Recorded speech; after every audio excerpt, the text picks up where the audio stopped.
Instead of the police chasing gay people were chasing the police.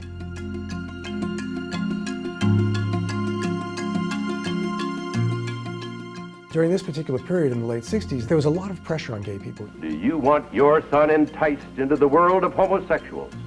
Or your daughter lured into lesbianism? You could not be out at your job. Landlords didn't want to rent to homosexuals. And we were considered sick. The American Psychiatric Association listed homosexuality as a mental illness.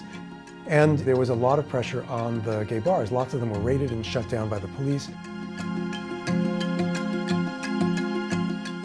The Stonewall Uprising, or riot or rebellion, took place on June 28, 1969.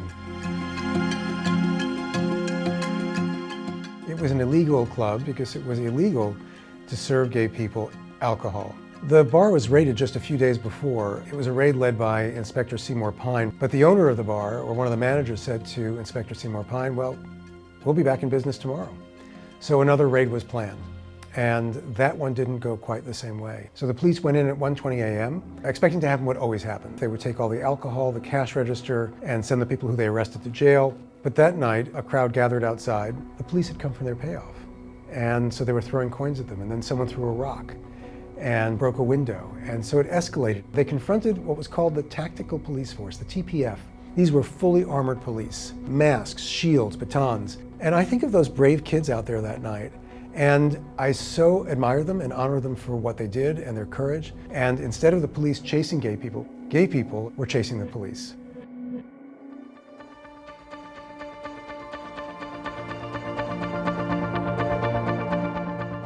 Stonewall was this key turning point, the gay liberation phase of the LGBTQ civil rights movement, but it wasn't the start of our movement. During the Red Scare of the 1950s, there was a concurrent Lavender Scare. This moral decay weakens our resistance to the onslaught of the communist masters of deceit.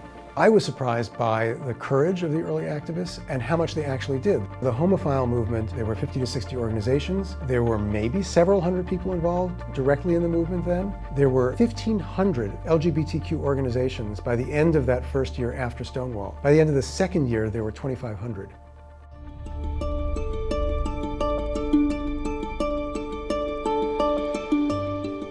The first Pride March was actually held in Chicago on June 27th. 1970. And the second was held here in New York on June 28, 1970, and then there were marches held the same day in San Francisco and Los Angeles. And what came after Stonewall was very much a collective action. So there are many people who can take credit for creating the environment in which it was possible for our movement to grow and flourish. There were lots of different people who were involved in fighting the police. Some of the most prominent names that emerged out of Stonewall were Sylvia Rivera and Marsha P. Johnson. What made Marsha's story and Sylvia's story so important is that their story was largely forgotten. And I wish Sylvia and Marsha were here today so they could see how much had changed and how embraced they would be by the movement. What I have found in recent years is there's a great hunger and interest for this history, and not just among LGBTQ young people, among all young people, because LGBTQ history is threaded throughout American history. Every city and town in the United States, every country in the world has its own LGBTQ history. And there are thousands and thousands of people out there now who are in their 60s, 70s, and 80s who are eager to tell their stories, to share their stories, particularly with young people. So go out there and record those stories.